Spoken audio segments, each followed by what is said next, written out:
Good evening and welcome to Tucker Carlson Tonight. 25 years ago this month exactly, Bill and Hillary Clinton took control of the Democratic Party, and they've basically run it, with a few exceptions, ever since. It's been a long time. Here's a look back. I still believe in a place called hope. I accept your nomination for President of the United States. I experimented with marijuana a time or two, and I didn't like it and didn't inhale. You could put half of Trump supporters into what I call the basket of deplorables. I did not have sexual relations with that woman, Miss Lewinsky. I can state unequivocally that, as my husband has said, these are false allegations. It depends upon what the meaning of the word is. Yes.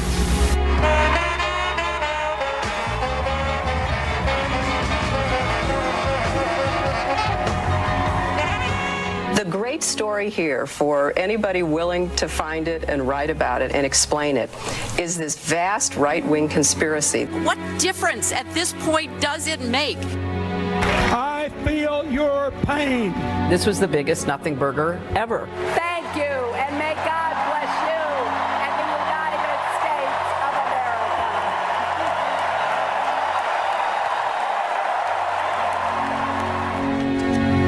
America. If you're a recent college graduate, that's your entire life. That's how long the Clintons have been in control, a quarter century. And for decades, they've held control because they and their acolytes have ruthlessly stamped out numerous charges of sexual harassment and assault brought against Bill Clinton. Suddenly, out of nowhere, that's no longer working for them. The society-wide backlash against sexual harassment by powerful producers, actors, and politicians has finally turned and bit the Clintons themselves. Just yesterday, Democratic Senator Kirsten Gillibrand, she's the one who filled Hillary Clinton's New York Senate seat when Hillary left it to become Secretary of State, said that Bill Clinton should have resigned during the Monica Lewinsky scandal. In response, Gillibrand was blasted by Hillary Clinton's longtime spokesman, Philippe Reines. He tweeted this: "Over 20 years, you took the Clintons' endorsements, money, and seat. Hypocrite." But Senator Gillibrand is not alone in turning on the Clintons. Liberal blogger Matt Iglesias, who's defended them for years, he works at Vox, he now says the president should have resigned back then. At an event in Miami, former DNC chair Donna Brazile, also very close to the Clintons, says that Bill Clinton's accusers deserve to be heard. Where's this coming from? What does it mean other than the end of the Clinton era, finally and completely? Chris Hahn is an attorney. He spent years working for Senator Chuck Schumer of New York, a longtime Clinton ally, and he joins us tonight. Chris, thanks for joining us.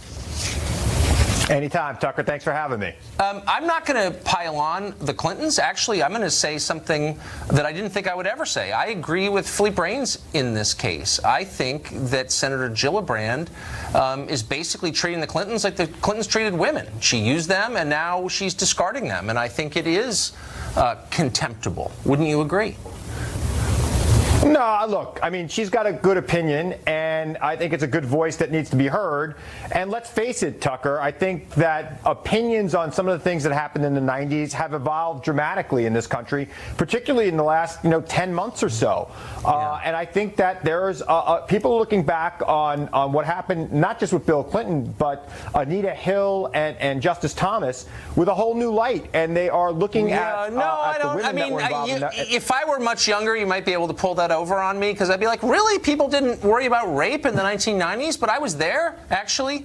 And Justice Thomas was never accused of any physical contact of any kind. He was accused of saying sexual things to Anita Hill. We can debate whether he did or not. But he was never accused of assault in any way. Bill Clinton was credibly accused of forcible violent rape by a woman who was not a political opponent. She was a Democrat, and she told a bunch of people about it at the time, and she was attacked by fellow Democrats, dismissed by the press, and made to feel that she'd done something wrong. That was wrong then, and it's wrong now. And what I find infuriating is all these people attacked her then, and now they're like, oh, well, standards have changed. No, rape's always been real. It's always been bad.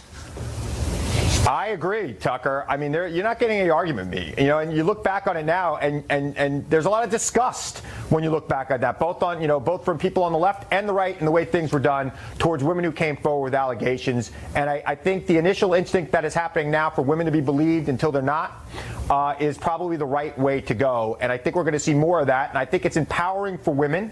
And I think that we're going to see less sexual harassment in the workplace. And we're going to see women move farther up the chain, because I think having more women in power is going to stop this altogether. And I think that's a great thing for America. Well, that's total nonsense. That's first of all, that's nonsense. Social science doesn't back you up, and there have been studies on this, and they don't say what you say they say.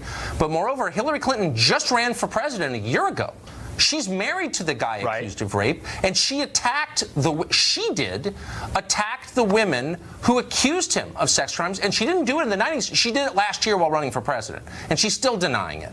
So she wanted the most powerful job in America, and she's attacking the women. So how does your theory work exactly? Tucker, you know, on the Clintons, I love them. I think Bill was a great president. I think she would have been a great president. They are no longer going to be the leaders of the Democratic Party. That is very, very clear at this point. In about a year and a half, we'll pick a new nominee to run for president, and he or she will be the leader of the Democratic Party going forward until they're not president or until they lose the presidential race. No, you're right, and that's an interesting conversation. No, I agree with you, and actually, I would love to have a longer conversation about which wing in the party is ascendant at this point. But I can't, we need to, and I don't want to do a week of sex stories about the Clintons, because they're off the stage. I agree with you. I hope this is the last one we ever do. They're gone. Look, I agree with you. But Michelle Goldberg at the New York Times is not gone. She has a column there. She's totally fraudulent. A fraudulent feminist. She's writing this, quote, "Because of Broderick's allegations, Bill Clinton no longer has a place in decent society." Now, we can say Bill Clinton's off the stage. Michelle Goldberg's not off the stage. She still has a platform, and people listen to her and take her seriously. Where was she a year ago? These allegations are 20 years old. Why should we let Michelle Goldberg, this ersatz feminist, off the hook for just now recognizing rape is wrong? Like, why should I forgive her for that?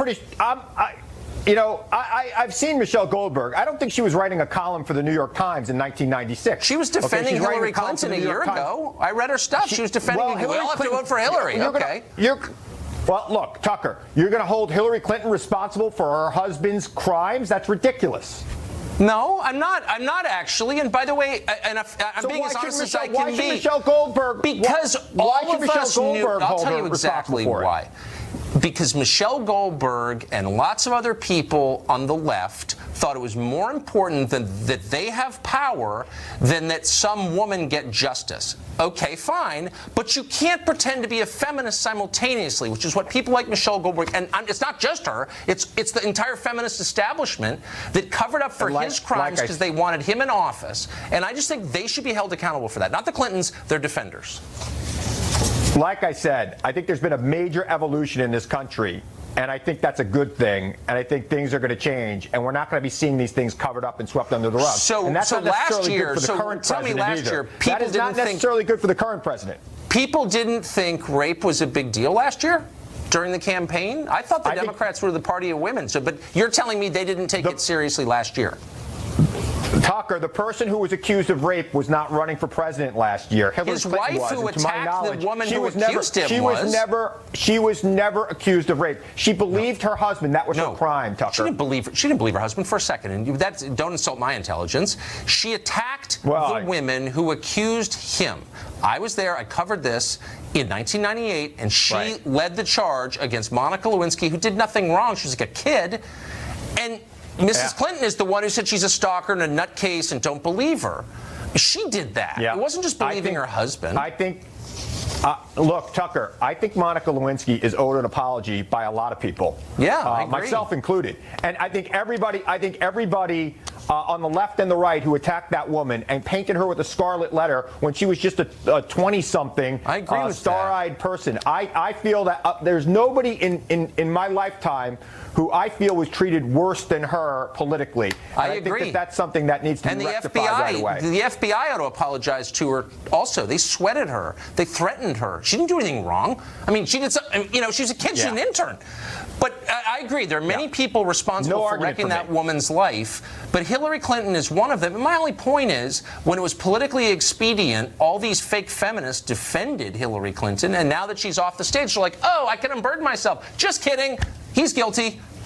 Well, No. look. I don't think they're fake feminists, Tucker. I think they were compartmentalizing some of their feelings on different things. I know a lot of women who do not like Bill Clinton to this day, and are very critical of Bill Clinton because of the Monica Lewinsky scandal, because of the other things brought up against him. And these are liberal women. Chris, I hope that we have closed the book on the Clintons, and we'll see you back here on another topic. Thank you. Well, I think we have. Thanks, man. Well, the Clintons face relentless attacks from within their own party. Hillary Clinton is still questioning the legitimacy of her defeat last year. Remember when she accused Trump of not accepting his loss? She said, you're going to lose and not accept it. Well, she lost and isn't accepting it, amazingly. In an interview with Mother Jones magazine, Clinton repeated her claim that the Russians robbed her of the presidency. Watch. What impact do you think Russian interference had in the election? I think it was one of the major contributors to the outcome. Do you think it was a legitimate election? I think that there are lots of questions about its legitimacy. As we learn more about it, we know that the web of connections between people on Trump's team and Russian representatives just gets more and more dense. Next time someone says, Alex Jones is crazy, he's a conspiracy nut. Okay, nuttier than that? Michael Graham is a radio show host. He joins us tonight. That's not in the script. I couldn't control myself. Michael Graham, look, I said I wasn't going to belabor the Clinton point, but we are tonight celebrating the end of 25 years of Clinton control of the Democratic Party. I think it's worth celebrating, and I know Democrats are celebrating along with us. But don't you think it's fair to have a reckoning, not just with the Clintons themselves, who are now off the stage, but with their defenders who are still in power, who, like Kirsten Gillibrand, who defended them until yesterday? Like, what is that? Look, I don't even want to bother the Clintons. I'm not interested in them anymore. I'm with Matt Iglesias, who at Vox admitted, now that the Clintons are done, we can go back and consider what Bill Clinton did. Now that the politics, now that we've squeezed every ounce of partisanship out of them, let's move on. Exactly. It's all about the defenders. What did Kirsten Gillibrand know about Bill Clinton yesterday that she didn't know in 2011 when they were holding hands on stage, cheering and rah-rah-rahing to get her elected? What did any of these liberals know today that they didn't know then? Tucker, back in the day, I wrote a book that you were very nice to say some nice things about called Clinton and Me, How 8 Years of a Hands-Free President Changed My Nation, My Family, and My Life. And everything we're talking about today, the fat parts, in addition to the cheap jokes, are all in that, but we all knew it. We all know why the phrase hooks to the left about Bill Clinton, re Paula Jones, isn't about his golf swing. We all know what kiss it means. We all know why you don't mention cigars when you're hanging out with Bill Clinton and reminiscing about the Oval Office. This is all stuff people have known for 17 years, and now there's suddenly reminted Clinton virgins going, hey, wait a minute, I think you might have done something naughty. Yeah, I don't think that we should let people get away with that. And meanwhile, it's the same people who are always lecturing the rest of us from this moral purge as feminists, defenders of women, when in fact they don't speak for women any more than any other self-appointed spokesman speaks for any other group he's not elected to run. These people have no actual authority, and now we know they have no moral authority. So why are we listening to them? Well, I agree with you, but it's even beyond the not doing the right thing in calling people out. They joined in the attacks. A good point that you made in that previous interview, which is why I like having you on my podcast, you make good points, Tucker, is that Hillary Clinton actually said, we must destroy her about one of the women that was a victim of Bill Clinton. She called Monica Lewinsky narcissistic Looney Tunes. They had think about this. Imagine if Judge Roy Moore right now had a group of people called the, quote, bimbo eruptions team to handle his accusers. Hillary Clinton had one, and she's a hero of feminism. It's the people who defended that. It's Hillary for defending her husband. That's, to me, the most interesting part. Not the fact that Bill Clinton's a cad. That is very old news. Yeah, it's old news, and it's not that uncommon. But to attack the people who came forward, especially the ones who say there was violence involved, as bimbos, I'm hardly a feminist, but I love women. I mean, I was actually offended by that at the time. I don't know if they're telling the truth, but they didn't seem to have any motive to lie, and to call them bimbos when there was no evidence they were sleazy people, like, I was totally over the top. Come on, Tucker. Everybody knew Bill did it. Come on. When he was standing there with the... Oh, I agree. I mean, I always thought he did. Everybody knew that, of course, he had sex with that woman and probably several others in the room if you asked around. I mean, but everybody knew it was so true. Mean. And now they're That's pretending. what bothers me. I mean, look, he could have just said, I'm not, life's complicated, I'm not talking about it. And I think a lot of people would have gone with that. But instead, they got a team of lawyers and flacks to attack the women.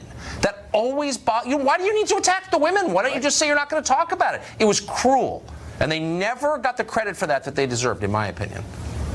No, I agree. And now what's happening is that defenders of Donald Trump and defenders of Roy Moore are looking at these feminists, so-called, and journalists, so-called, and saying, why should we care more about how these guys treated women than you as feminists cared about how Bill Clinton treated women? And it's a very hard argument to answer.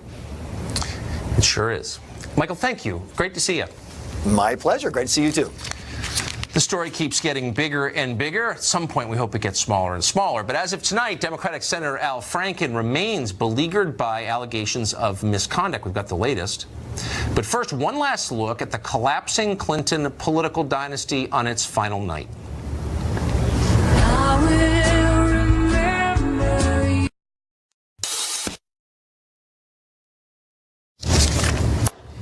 The left is at war with itself tonight over the fate of Minnesota Senator Al Franken, one day after radio host Leanne Tweeden accused him of kissing her and taking a lewd picture that you're seeing on the screen there without her consent. Slate.com says Franken ought to resign. So does Vice and two top Democrats in the state of Minnesota. A feminist writing for the Washington Post, though, says Franken ought to stay. Mother Jones's Kevin Drum says resignation would be a gross overreaction to the offense. Ann Coulter's been around a long time, watching this kind of stuff on the American left for decades, and she joins us tonight. Ann, it's great to see you. Great to be here, Tucker. I assume that you know Al Franken because he's always around, he's always selling books, you are too. So what's your informed opinion on this story? Well, technically, he's always selling books by putting me on the cover of his books. My informed opinion is, for one thing, the Democrats do not care what Republicans have to say about it, so I may as well tell you the truth of what they ought to do. I don't think any Democrats are watching Fox News, but if they were smart, they'd get rid of him. I mean, in Minnesota, he would be replaced by a much more woke Democrat, maybe Keith Ellison, most likely, more likely, a feminist. You have an actual photo here. I mean, can you imagine if that were a member of the Duke lacrosse team? The lacrosse across the country would have to be shut down. I mean, with the Roy Moore thing going on, which, by the way, footnote on that, I mean, that's getting to be like a mystery novel, the way the facts go back and forth. You think, wow, that accuser looks pretty strong, and then, except her stepson calls her a liar, and Judge Moore was the divorce judge, or the judge on her divorce case. It just keeps going back and forth, so there really is nothing resembling actual evidence in that case. In the case of Al Franken, they have an admission and I think a pretty ugly photo combined with the accuser's point. If you saw her interviews yesterday, and I think she was extremely compelling and lovely, and she's not asking for his resignation or anything else, but it was part of humiliating her generally because she didn't enjoy having his tongue stuck down her throat. And he has been very nasty to women and does have a history of that. Here's the thing, though, that strikes me about Al Franken is he's nasty to everybody. He's an awful person who berates those below him, takes credit for work he doesn't do, is a terrible boss, the staff hates him. He's just mercurial and mean, and I've seen it myself. And, that's not a big deal until some picture comes out, you know what I mean, with him doing something lewd, which I'm, of course, not defending. But why isn't there a penalty for being awful to your staff? Shouldn't that be a resignation-worthy offense? I'm so glad you mentioned that, Tucker, because I'm a lawyer who can actually explain sexual harassment to you. Curiously, why is sexual harassment or a hostile environment, why is that against a federal law? What makes that a federal issue? Well, I never understood this, and I mean, it was like not understanding what it meant to be nearsighted until I knew that if you have perfect vision, you're both nearsighted and farsighted. Interestingly, if you harass both men and women, you have not committed a federal violation. The reason hostile environments are against federal law and part of the civil rights law, and asking only your women employees to have sex or only your male employees to have sex, is that it is discrimination on the basis of sex. Right. So, in fact, someone who merely discriminates on the basis of sex is doing, which but if I'm you're against, a of course. jerk to both. But my only point is not whether it ought to be against the law, but if there's a senator, and there are a bunch of them up there, throw things at their staff, and there's this conspiracy of silence around it where no one ever says it. Like, that's awful behavior. No. You should not misuse your power to bully people beneath you. He has for years, and no one said word one about it. I don't know why. No, that's true, though I do think there's a particular venom toward women in the case of Al Franken. Yeah, and the idea that no one talks about who the mean senators are, I promise you, as a former Senate staffer, that's all we talk about. And I'll, I said, come on my show to name names. Well, I'd like to tell you the names because I thought this was interesting. Not of the mean ones, I'll be nice. But when I was working with the Senate Judiciary Committee, absolutely 100% unanimously, the two nicest senators to their staff were, I hate to admit the first one, Teddy Kennedy and Jesse Helms. I knew that. They were famous for that. Ann Coulter, thank you for setting that record straight. Great to see you. Well, police in New York say burdensome requirements from headquarters are making basic police work feel like applying for a mortgage. Is this any way to keep the public safe? We'll talk to a former homicide detective and someone who's studied it for years next.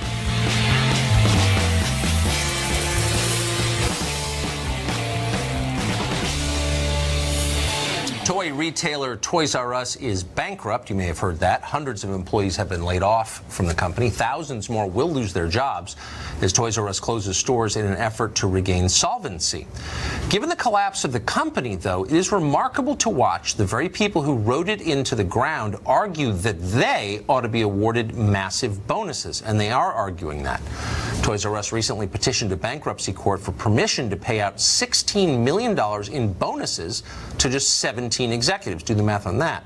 In its filing, the company said the importance of these bonuses, and we're quoting now, cannot be overstated.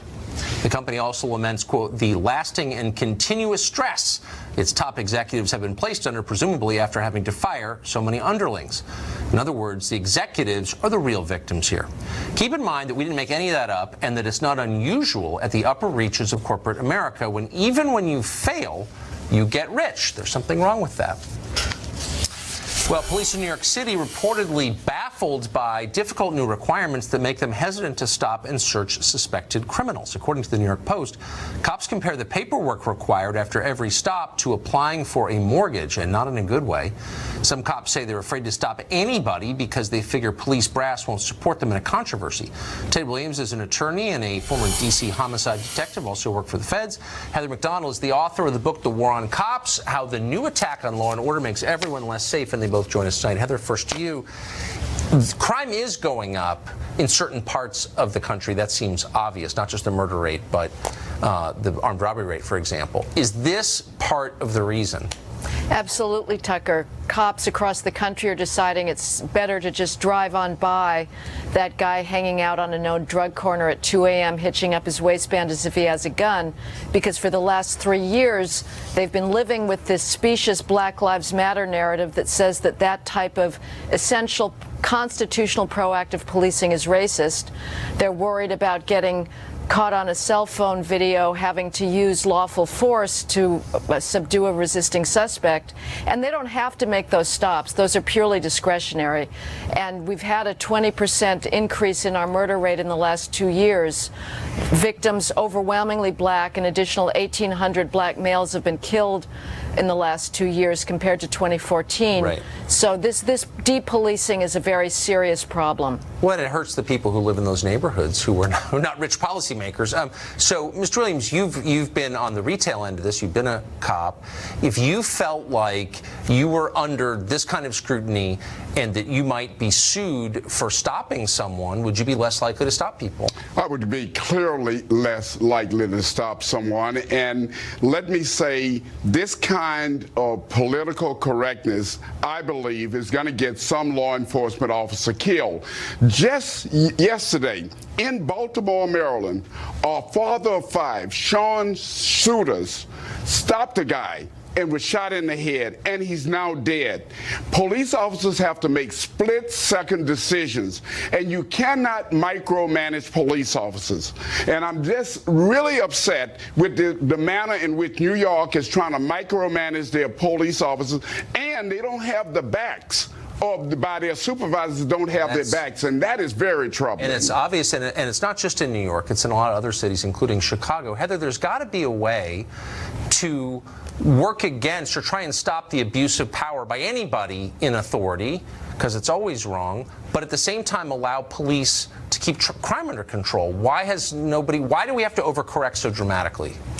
Well, first of all, obviously officers have to be accountable, and we need transparency. So some sort of oversight is absolutely essential, but we have had that oversight.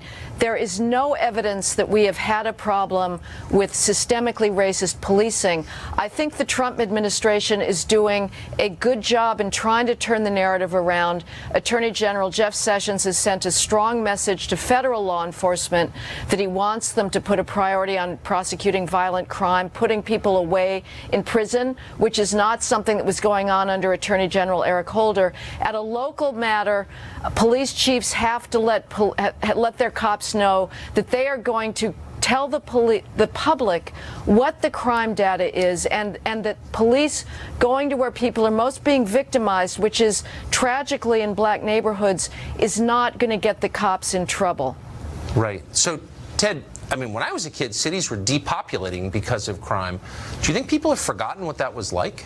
Yeah, I think we are in a different time right now, and you're finding that, especially in predominantly black neighborhoods, good people are fearful just to come out into the neighborhood because they don't know the difference between whether good police officers are going to be there to help them out or whether the crook is their best friend. And what I am saddened about right now is to try to tie police officers' hand. There's a case constitutionally, Terry versus Ohio, that dealt with stop and frisk. And the Supreme Court has given police officers the right to stop someone if they're in fear of their own safety. They can do a pat down and they can even go in. And now we seem to try to erode even Terry versus Ohio, and you're putting police officers' lives in danger. So, Heather McDonald, really quickly, where can you get crime statistics that you can believe? It feels like they're politicized and there's a lot of lying about them. How can you find out what the crime rate is in your city? Well, New York actually does a pretty good job of publishing crime data, and what we know is that a black New Yorker is 50 times more likely to commit a shooting than a white New Yorker. That fact means that we are going to have more stops in black neighborhoods. That's not because the police are racist, it's because they're trying to save the lives of those thousands of people that are living there. As Mr. Williams rightly says, the majority are law-abiding. They want the police, they want protection, and the public should know what these massive crime disparities are, which is what is responsible for policing in different neighborhoods. Yeah, so normal people can be protected. Ted, Heather, thank you very much. Thank you. Why has a lawyer for the Las Vegas shooting victims been prevented from entering Stephen Paddock's hotel room? That and new information on that investigation, which is still full of mysteries as of tonight. That's next.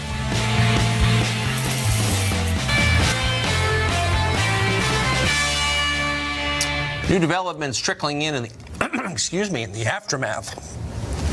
Whoa! I got something in my throat, excuse me, of the Mandalay Bay mass shooting in Las Vegas. Perrier, ladies and gentlemen.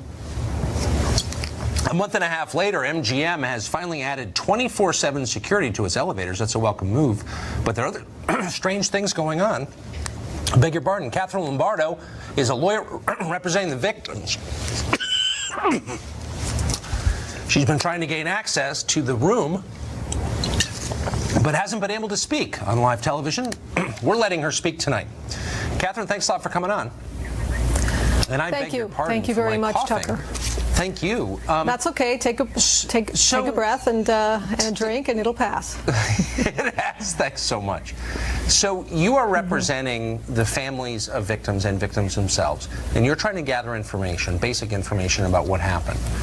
But there are roadblocks in your path. Tell us who's setting those up. There certainly are some roadblocks, and I certainly don't want to throw anybody under the bus or say anything bad, but I can tell you that we are meeting nothing but resistance.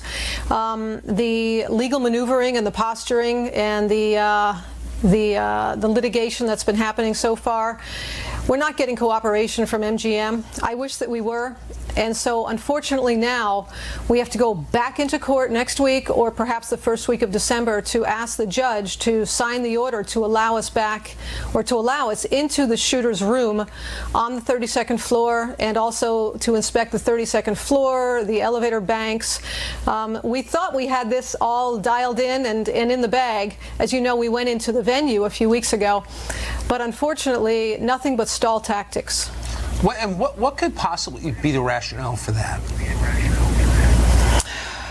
Well, I don't know. I suppose maybe you'd have to ask the lawyers for MGM. It was a done deal. But the stall tactics, there's always an excuse. And so we're tired of waiting, and we're going to go into court and ask the judge to take charge. So do you know how Paddock got into a freight elevator? That's a pretty basic question. Have you got an answer to that? We are getting the answer to that. My own investigators are on that. I think I have an inkling of the answer, but of course I can't really explain it yet or reveal it yet. But there are many theories. I would suggest that probably staff allowed him into the elevator and helped him call the elevator up. And do we know why they would have done that? Well, our suspicion, of course, I can't reveal what we know so far, but our suspicion might be that because he was a heavy roller, or a high roller, I'm sorry, right. And because he was well known in Las Vegas.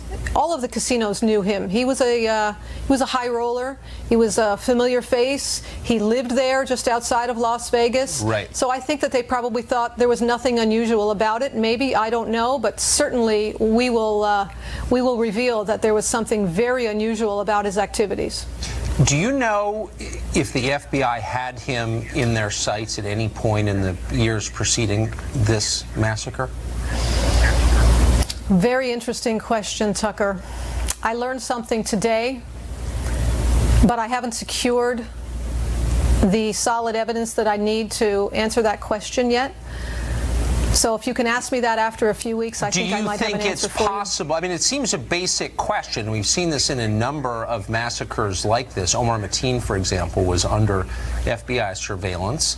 And I think it's a meaningful question. I haven't, let me rephrase it by asking you, has the FBI addressed this question directly in public?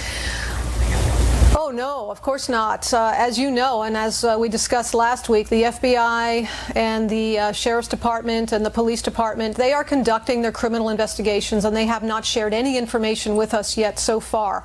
I am expecting at least one report. It's probably in the mail to me right now. We have been seeking those records, that information, but no, the FBI has not yet revealed to us.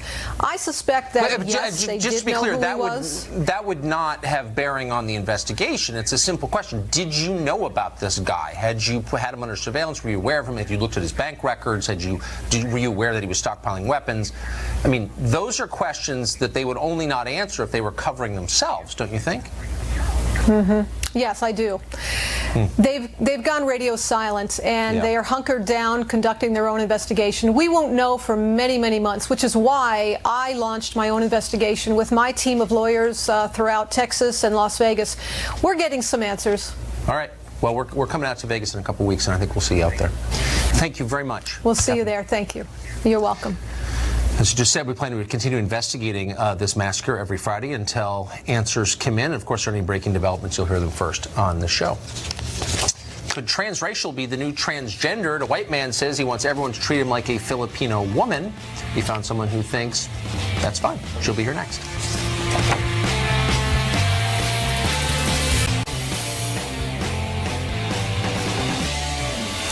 Rachel Dolezal appeared on the national stage more than 2 years ago, and since then it has felt inevitable that others would follow her lead. And now it's finally happening because, of course, it's 2017. Adam Wheeler is his name. He was born a white male. As an adult, though, he became transgender and then kept going. He now identifies as a Filipino woman. Wheeler changed his name to Jadu. He travels around Tampa, Florida in a tuk-tuk. It's a kind of motorized rickshaw common in Manila. Kathy Aru is founding publisher of Catalina Magazine, and she joins us tonight to sort this out. So, Kathy, I'm glad you're here. Thank you. I'm a little out of it when it comes to what's acceptable and not on the left, and so you're kind of our spirit guide, our shaman. Thank you. Our Sherpa for this journey to the heart of insanity. Is this okay or not? This is totally okay. It's very American to be who you want to be. This person has the freedom to be who she wants to be, and she wants to be a Filipino woman. So that's okay. That's okay. Yes. So, so that means that physical reality is no longer kind of a limit to our aspirations. So if you can be, if a white man can become a Filipino woman simply by saying so, then could I become, I don't know, a successful hedge fund manager or an NBA star? Absolutely. According to Jadu, which is her name, it's what's on the inside that counts, not what's on the outside. So there's a growing movement. There's many people that are now identifying themselves as the other gender and as another culture or race or ethnicity. But does, I mean, this would entail some kind of like power shifts here a little bit. So like if I were hoping to take advantage of like a college admissions program, could I change for the purposes of that? I'm not quite sure how it actually would work for college admissions. I mean, I haven't heard of a case, but it sounds like it's accepted. It sounds like it's okay, and Jadu is not hurting anyone. Jadu is fine. If these people want to be who they want to be, that's fine. I'm not attacking Jadu or mad at Jadu, and a little confused by Jadu, but, you know, I'm open-minded from California. Right. If this person's not hurting anyone, then what's wrong? Well, I don't know. I mean, you can, look, I mean, the pie is only so big. So, for example, the federal government has all kinds of set-asides for female-owned businesses. Right. And they get contracts. You know, businesses have an advantage in getting massive government contracts if they're owned and operated by a woman. Right. So could Jadu just show up? Or could I say, you know, my name is now, I'm a Filipino woman. Right. And I now qualify for this program. There are only so many contracts, so maybe I beat you out for one of them. How would you feel about that? Well, that's fine. If you identify as a woman and you're not hurting anyone, there's nothing wrong with that. If you want to be a woman, that's fine. That's perfectly fine. Even if I got the contract over you, who was born a woman, I don't change my appearance. You must be more qualified then. You were more qualified if you got the contract over me. But it's not a matter of qualified. We have programs that set aside on the basis of sex. And qualifications in that sex. And this person now wants to be part of that sex. So if you want to be part of our sex, then you're more qualified. No, it's a matter of qualification, and welcome to our gender.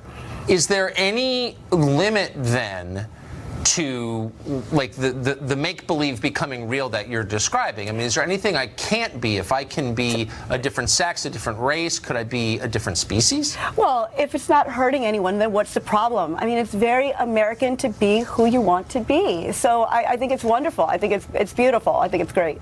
We used to call it, and I'm not attacking anybody at all, but we used to say, and Freud himself, the father of modern psychotherapy, said that would be delusional to imagine that you are something that you're not. I mean, people were institutionalized for calling themselves Napoleon, famously. But as you said, it's 2017, so it's okay now to be transracial and transgender. We're accepting. We're an open society. Right. We're so modern you society. Would not. So if you had a friend who said, by the way, you should know that I'm Napoleon. Don't send me to Elba. Right. But I'm Napoleon. I'm going to invade Russia or whatever. And that's okay. Yeah. That would not be a sign of mental illness. That would just be a sign of like personal actualization. Absolutely, yeah. As Jadu said, it's what's inside that counts. And if I want to be friends with a person who wants to think that, that's my choice. And that's that person's choice. Is it your choice? So that's the question. This is my final question to you. Are the rest of us allowed to remain reality-based, or are we going to be punished for not playing along with other people's fantasies? What if I say, Jadu, I'm going to call you Bob. Like I grew up next to you. You're Bob then. You look like Bob now. Should I be punished for calling Jadu Bob. Well, no, I think that's the beauty of it, that Jadu can be who Jadu wants to be, and you can be who you want to be. So that's the beauty of our country. You can be who you want to be. Wow. This is an elaborate defense of Elizabeth Warren, clearly. You just mounted. It's like totally demented. But I appreciate Thank you giving us the new rules. Thanks, Kathy. Thank you. No problem. Well, we're going to close out this week, as we often do, with an inspirational message from the Poet Laureate of CNN, Chris Cuomo. Stay tuned for that.